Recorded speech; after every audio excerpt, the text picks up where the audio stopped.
Hello everyone, this is Yasir Adnan Adri. আর আমি আজকে দীপ্তি স্টার হান্টের এলিমিনেশন রাউন্ডে রয়েছি।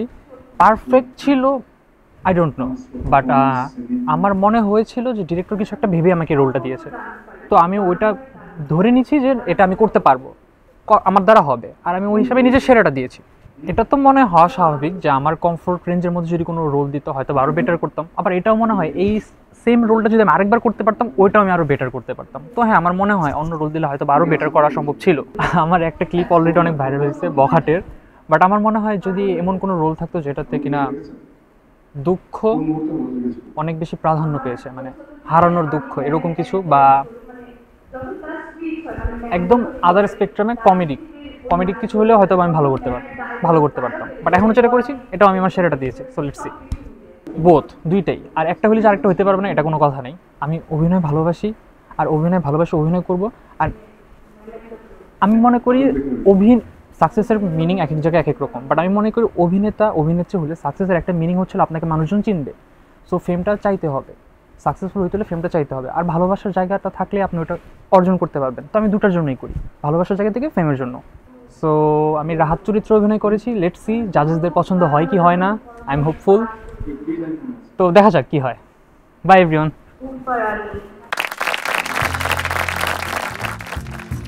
আমার নাম ইয়াসির আদনান অদ্রি। আমি বর্তমানে তেজগাঁও কলেজে থিয়েটার অ্যান্ড মিডিয়া স্টাডিজ ডিপার্টমেন্টে অনার্স করতেছি। তাহলে আমরা তার ভিডিও দেখি।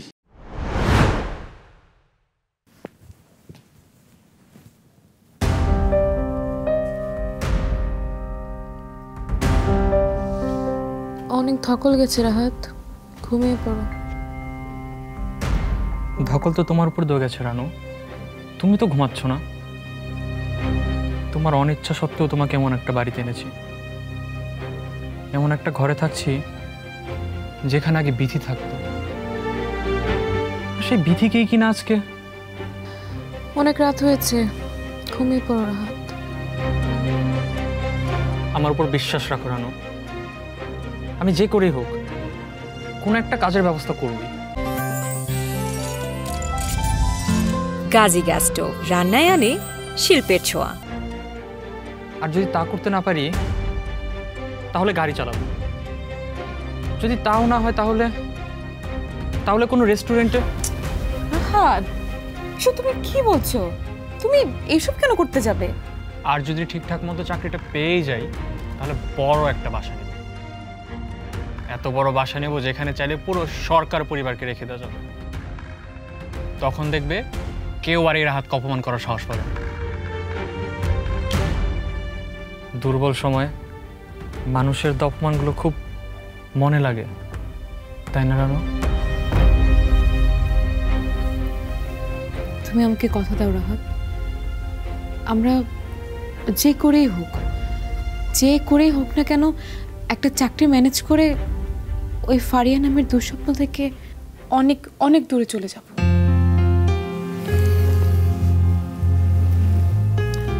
ফারিয়া নামের দুঃস্বপ্ন আমাদের জীবনে আর আসবে না, কোনো ঝামেলা করবে না সে, আমি কথা দিচ্ছি। কি পারো? অভিনয়টাই আমি চর্চা করি।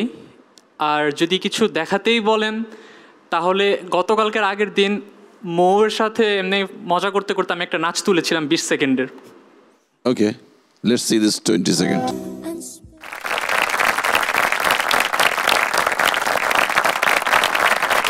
তোমার পারফরমেন্সটা তুমি যেহেতু করেছো, কিন্তু একটু ডাল লেগেছে, একটু এনার্জিলেস। ইয়াসির, জি ম্যাম। আপনি কি করতে চান? আমি অভিনয় করতে চাই। আপনার কেমন মনে হলো আপনার অভিনয় দেখে? স্যাটিসফাইড লাগে নাই। যখনই অভিনয় করার পর আমি দেখেছি আমার মনে হয়েছে বেটার করা যাইতো। আমি রানুর প্রতি ভালোবাসাটাও আমি খুব দেখতে পাইনি। আর এই যে এক্সাইটেড হয়ে রাহাত বলে যে দরকার হলে আমি গাড়ি চালাবো, দরকার হলে আমি এটা করব ওটা করব, তোমাকে একটা বড় বাড়িতে রাখবো, এটার মধ্যে তো কোথাও একটা অ্যাসপিরেশন, কোথাও একটা উত্তেজনা, কিছু তো একটা কাজ করবে। খুবই ব্ল্যান্ড মনে হচ্ছে যে বলছে কথা কিন্তু মিন করছেন। আপনি একটু এই সেম একটা লাইন একটু এখানে একবার করুন তো। আমার উপর বিশ্বাস রাখো রানু, চাকরিটা আমি পাবোই। আর যদি তা না হয় তাহলে গাড়ি চালাবো। তাও যদি না হয় তাহলে তাহলে কোনো রেস্টুরেন্টে। আমি কথা দিচ্ছি ফারিয়া নামের বিপদ আমার জীবনের কোনো দিন আসবে না, আমাদের কিচ্ছু হবে না। আপনি এখানে দাঁড়ান, মিথিলাকে মনে করেন রানু, আপনি পলক ছাড়া ওর দিকে তাকিয়ে পুরোটা মিন করে পলক ফেলবেন না, একটু ট্রাই করেন দেখি, ওনার দিকে তাকিয়ে জাস্ট কথাগুলো বলেন। আমার উপরে বিশ্বাস রাখো রানু, আমি যে করেই হোক কোনো একটা কাজের ব্যবস্থা করবই। আর যদি তা করতে না পারি তাহলে তাহলে গাড়ি চালাবো। So you must practice that, don't be vague, intention clear রাখতে হবে। May I try one more time? No thank you, আমরা লেটস ডিসাইড অন আপনার যা দেখেছে তাই। Okay sir. সবাই মিলে যে আলোচনা করছি, আমরা যে এই স্টার ইয়াতে আমরা যেই ধরনের স্পার্কটা খুঁজছি, যে এক্সট্রা সামথিং, সেটা actually missing. So sorry, we have to let you go this time.